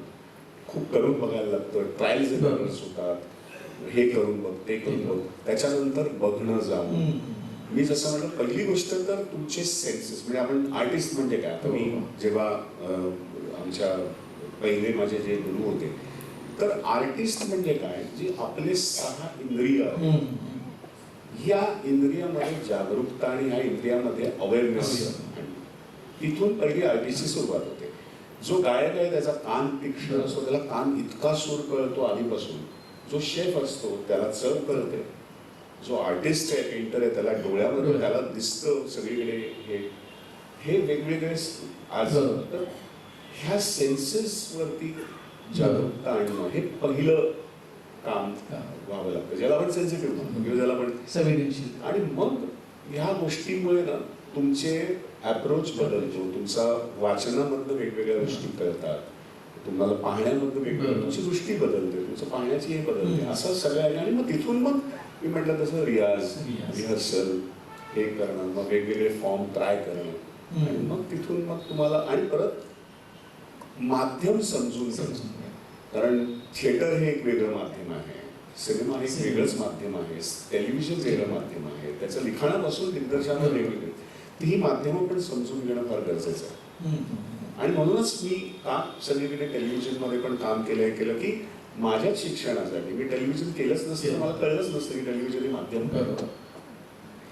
सर, आपला जागतिक सिनेमाविषयीचा अभ्यास प्रचंड आहे, तर जागतिक सिनेमाच्या पार्श्वभूमीवर आपला मराठी असो किंवा हिंदी किंवा भारतीय सिनेमा त्याचं नेमकं स्थान कसं सांगता येईल, काय करता येईल? खूपच म्हणजे मोठं स्थान आहे. म्हणजे इनफॅक्ट आता काय म्हणजे पूर्वीपासूनच आपले व्ही शांताराम किंवा बाबूराव पेंटर काय किंवा ह्यांचे सिनेमे अगदी म्हणजे बाहेरच्या लोकांनी पण पाहिलेलं आणि इंटरनॅशनली त्याला हे मिळालेलंच आहे, राजा परांजपेचं. पण खऱ्या अर्थाने मी म्हणेन की श्वासला म्हणजे परत म्हणतो की माझं नशीब असं की जो खऱ्या अर्थाने ज्याला ऑस्कर पर्यंत ॲज अ हे म्हणून गेलेला आणि त्याला वेगवेगळे काय म्हणतो देशांनी रेकग्नाइज केलेला श्वास आणि नंतर डोंबिवली फास्ट. तर हे बेसिकली हे कसं असतं की अशी 4 लोक एकत्र येणार म्हणजे मग लेखक, दिग्दर्शक, ऍक्टर्स, स्पेशली दिग्दर्शक, लेखक आणि मग ते ऍक्टर्स पण तसे आणतात की ज्यांना पण इंटरनॅशनल सिनेमा माहिती. म्हणजे इंटरनॅशनल सिनेमा म्हणजे काय खरं तर की एक चांगली गोष्ट जी आजच्या जगण्यातली किंवा आधीच्या जगण्यातली किंवा फ्युचरिस्टिक सुद्धा गोष्ट की ज्याच्यामध्ये तुम्हाला काही पर्स्पेक्टिव्ह तुम्हाला थक्क करते आणि तुम्हाला वाटतं अरे हे आहे जगण्यातलं पण ह्याचा मी कधी विचार नाही किंवा हे मला कधी आधी जाणवलं नाही. म्हणूनच आपल्याला इराणियन सिनेमा काय, जर्मन काय, हे आपल्यासारखेच आहेत किंवा आपले सुद्धा त्याच्यासारखेच आहेत. त्यामुळे आणि आता तर खूपच म्हणजे त्याच्यानंतर काही सिनेमा लगान पण गेला होता, पण लगानच्या वेळेला बरोबर कारण त्यावेळेला इतके जगातले चांगले चांगले सिनेमे आलेले असतात की आपल्याला जरी किती वाटलं तरी ऑब्व्हियसली ते सिनेमे चांगले असतात. तर मला नाही वाटत की आता फार लांब आहे की आपल्याकडे ऑस्कर येईल. पण मी म्हणतो ठीक आहे, ऑस्कर मिळाला नाही मिळाला हा भाग वेगळाच आहे. मुळात तुम्ही त्या पारला जाता. आज कितीतरी आपले सिनेमे तिकडे राईट्स विकत घेतले जातात. तर जसं हा पण सत्यशोधक आता आम्ही न्यूझीलंडमध्ये आणि तिथे ऍक्च्युली तिथले जी लोकल भाषा आहे त्यांची त्या भाषेमध्ये डब करता येईल का असे वगैरे सगळे प्रयत्न चालू आहेत आणि त्यांचे ते डिमांड्स आहेत. सो ह्याच्यामुळे एकतर आपलं कॉन्टेंट पण जात आहे आणि आपला बिझनेस पण वाढतोय की वेगवेगळ्या देशांमधून आपल्याला काही काही ॲव्हेन्यूज येतात. मित्र मगाशी म्हणजे सहज आता बोलता होता सर म्हणले की ऑस्कर काय फार लांब नाही आहे. आम्ही तर असं म्हणतो की सत्यशोधक हा ऑस्कर घेऊनच इकडे परत यावा आणि संदीपजींचा एक प्रचंड मोठा उचित त्या निमित्तानं सन्मान व्हावा. सर, तुम्ही ह्या सगळ्या गोष्टी करत असताना त्याचबरोबर वेब सिरीजकडे देखील वळलेला आहात. तर वेब सिरीजमुळं चित्रपटगृहामधल्या प्रेक्षक संख्या मर्यादित होते असं वाटतं आपल्याला? हा, सध्या थोडंसं आहे तसं. पण हे मला आधीच म्हणजे साधारण म्हणून म्हणतो की मी जेव्हा माध्यमं आपण हे करतो ना त्याच्यामध्ये आपल्याला थोडंसं पुढे काय घडते कारण जगात काय घडतंय हे पण आपल्याकडे असेल तर आपल्याला माहिती असते की ओके आता 5 वर्षांनी काय घडणार आहे. हां, जे बेसिकली धंद्यामध्ये पण होतंच की आपण आपल्या क्लायंटसाठी किंवा ह्याच्यासाठी आपण विचार करतो की माझा पुढचा क्लायंट कुठला असेल, कुठे गरज आहे, काय आहे. सेम ह्याच्यामध्ये पण जेव्हा तुम्ही व्यवसाय म्हणून बघता तेव्हा जगामध्ये काय घडतंय कळतं. तर आपल्याकडे कोविडच्या आधीच नेटफ्लिक्स वगैरे सुरू झालं होतं, आपल्याकडे आलं मग तिकडे सुरू झालं होतं आणि माहिती होतं की हळूहळू आता हे येणार वेब सिरीज किंवा OTTs हा एक नवीन माध्यम येणार. फक्त कोविडमुळे ते एकदम पटकन त्याची तयारी नव्हती. म्हणजे आपल्याकडे पण हिंदी म्हणून ते सगळेच हिंदी सिनेमावाले एकदम आता झटका बसलाय सगळ्यांना. मराठी सिनेमा पण खूप आमचा पण आता सत्यशोधक म्हणूनच थोडासा लांबला, नाहीतर मे बी 2 वर्ष आधीमुळे आणि हे ते वगैरे. तर माध्यम परत नवीन आलं माध्यम पण बघितलं ते शिकून समजून घेणं फार गरजेचं. एक तर आपण त्याच्याबरोबर झगडणं का त्याला आत्मसात करून त्याला पण अंगवळणी करून हे पण आहे आणि हे पण आहे असं करायला काहीच हरकत नाही. मला वाटतं तेच करावं शक्यतो. जसं आता आपण नेहमी म्हणतो की मराठी सिनेमामध्ये हिंदी सिनेमा बॉलिवूड हा सतत कॉम्पिटिशन मध्ये किती वर्ष सतत आहे, कारण बॉलिवूड हा आपल्या महाराष्ट्रामध्ये त्याची इंडस्ट्री Industry. आहे, मुंबईमध्ये इंडस्ट्री आहे, त्याला कसं काढणार तू? मुद्दा असा आहे की तुम्हाला अशा गोष्टी किंवा असे सिनेमे विषय करायला पाहिजे की जिथे हिंदी लोक पण बघायला यायला पाहिजे, त्यांना वाटलं पाहिजे जे श्वासला झालं डोंगरी श्वासला झालं ते करायला पाहिजे. वेळेस भांडण कारण होणारच नाही. म्हणजे आम्हाला सुद्धा बच्चन आवडलाय की आम्ही सुद्धा बच्चन अमिताभ बच्चन बघत बघत मोठे झालो, किंवा हिंदी काही नट बलराज साहनी किंवा हे नसीरुद्दीन शाह, कसं भांडणार? म्हणजे हे टॅलेंट चांगलं आहे, ह्याला तुम्ही एक्सेप्ट करायलाच पाहिजे. मग आपल्यातलं टॅलेंट का नाही आपण वाढवायचं, जिथे त्यांना पण बघावं असं वाटेल, असं व्हायला पाहिजे. तसंच जेव्हा OTTs आहे तेव्हा तुम्हाला ते माध्यम समजून घ्यायला पाहिजे. मग त्याच्यामध्ये खूप गोष्ट, आता कितीतरी लोकांना कामं मिळाली, म्हणजे लेखकांना कामं मिळाली, ऍक्टर्सना कामं मिळाली, टेक्निशियन्सना कामं मिळाली OTTs वर. So why not. सो हां, आता एक झालंय की सिनेमाला थोडासा हे बसलाय कारण घरात एवढं कॉन्टेंट मिळतं बघायला, त्यामुळे लोकांना कंटाळा करतो आणि ती सवय होते, हरकत नाही. पण मला अजूनही खात्री आहे, कारण सिनेमा हा ना एक वेगळं एक अनुभव देणारा माध्यम आहे. तो जो थिएटरमध्ये जो अनुभव मिळतो तो अनुभव तुम्हाला घरी बसल्या मिळणार नाही. तुम्ही किती त्याचं साऊंड सिस्टीम केलं आणि हे केलं तरी तो जो सिनेमातल्या चित्रपट गृहातला अंधार आहे, तो जो मोठा पडदा आहे, त्याच्यामधलं जे हे आहे आणि ते तो सिनेमा तुम्ही शेअर करता, ते अनुभव तुम्हाला घरी येऊ शकतो. त्यामुळे तो त्याच्यासाठी जाणारच लोक. फक्त तुम्हाला कॉन्टेंट वेगळं बनवायला लागेल, चांगलं बनवायला लागेल, त्याचा विचार करायला. चित्रकला, साहित्य वाचन, लेखन आणि अभिनय असं प्रगल्भ व्यक्तिमत्व असणारे आपण कवितेवर काव्य वाचनावर देखील तेवढंच प्रेम करता. आपलं कवितेचं पाळ आम्ही सगळ्यांनी अनुभवलंय. या मुलाखतीचा समारोप तुमच्या एका आवडत्या कवितेच्या वाचनानं व्हावा अशी आमची सगळ्यांची इच्छा आहे. तुम्ही संधान तर वाचतात किंवा इतर आणखी कुठली असेल तुमची आवडती कविता, तर ती आपण सादर करावी आणि आपण समारोप करावा.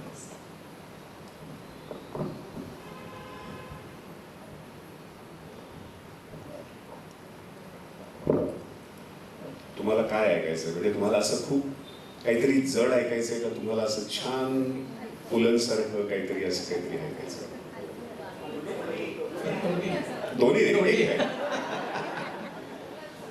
पुलंसारखं. तर पुलंसारखेच आपले हिंदीतले एक लेखक आहेत होते शरद जोशी म्हणून. शरद जोशी तुम्ही ऐकलं पण असेल, त्यांच्या सिरियल्स पण झाल्या. तर मी थिएटरमध्ये मी अजून सुद्धा म्हणजे त्यांच्या खूप गोष्टी पाठ करायचो मी आणि ते सादर करायचो.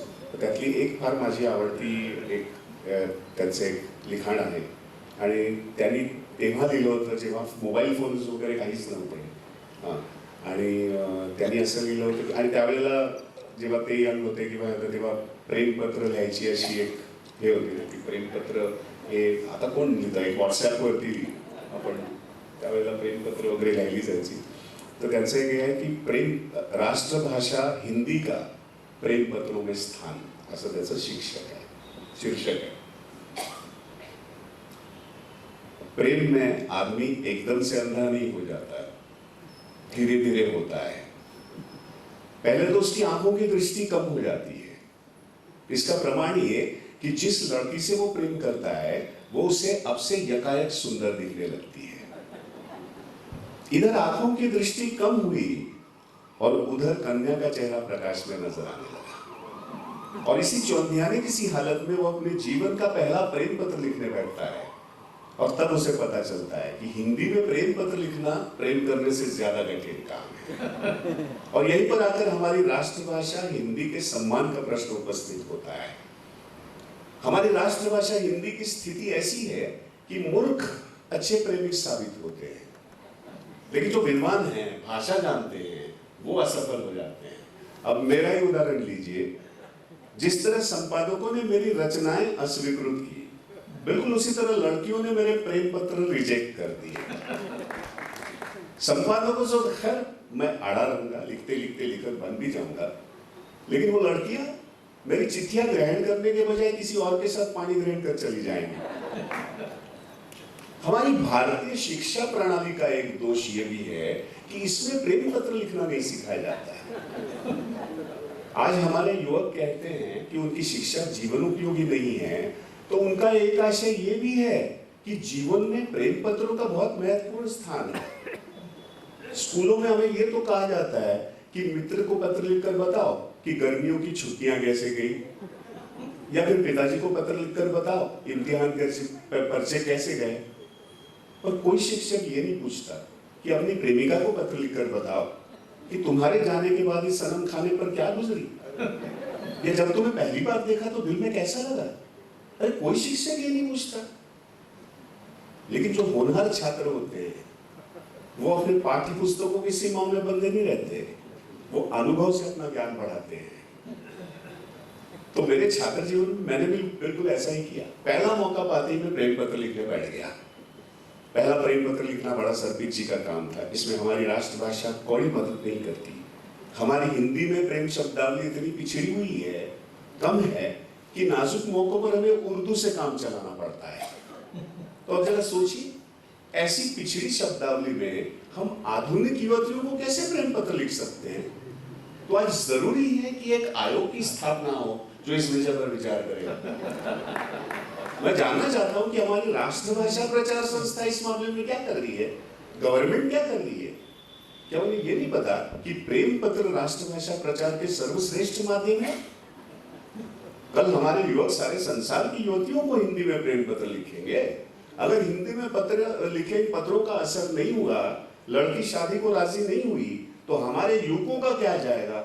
नाक तो राष्ट्रभाषा की कटेगी।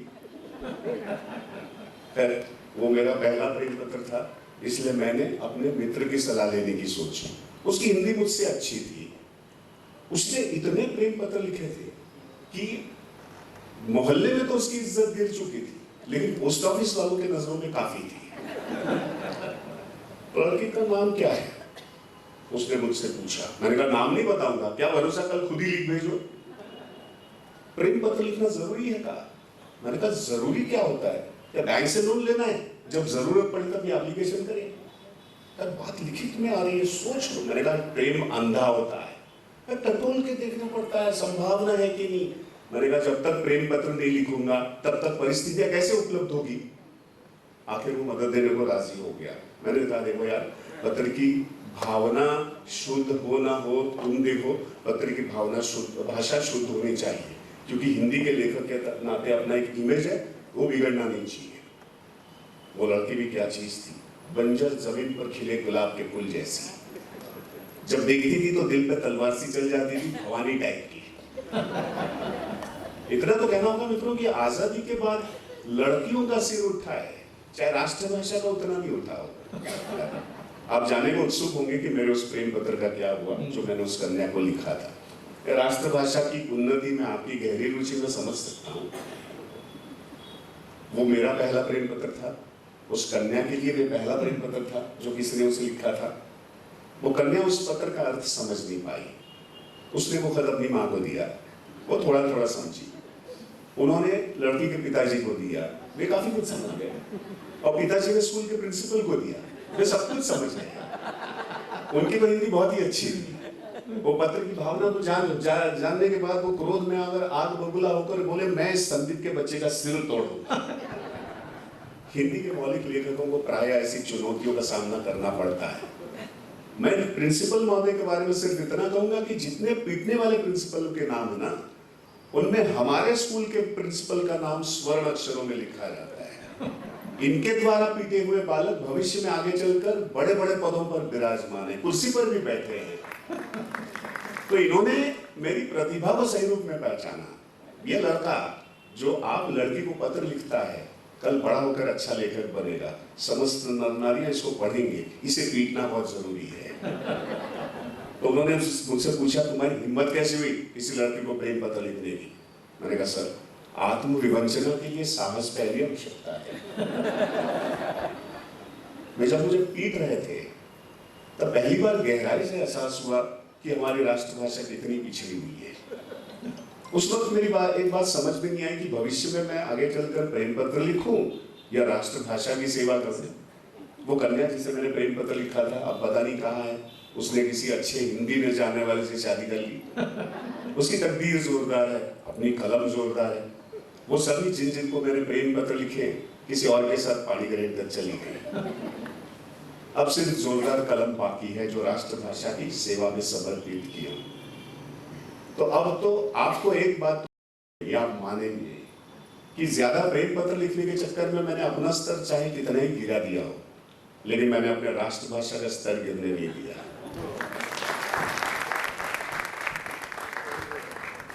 जे एक कलाकार दुसऱ्या कलाकाराच्या कलाकृतीला किती उंचीवर नेऊ शकतो हे या निमित्तानं सर आम्हाला आपण दाखवून दिलं। सर आज आपण इथं आलात आणि अत्यंत कृतज्ञतापूर्वक अंतःकरणाने ह्या पुरस्काराचा स्वीकार केला, त्याबद्दल दानवे परिवाराच्या वतीनं मी तुम्हाला धन्यवाद देतो।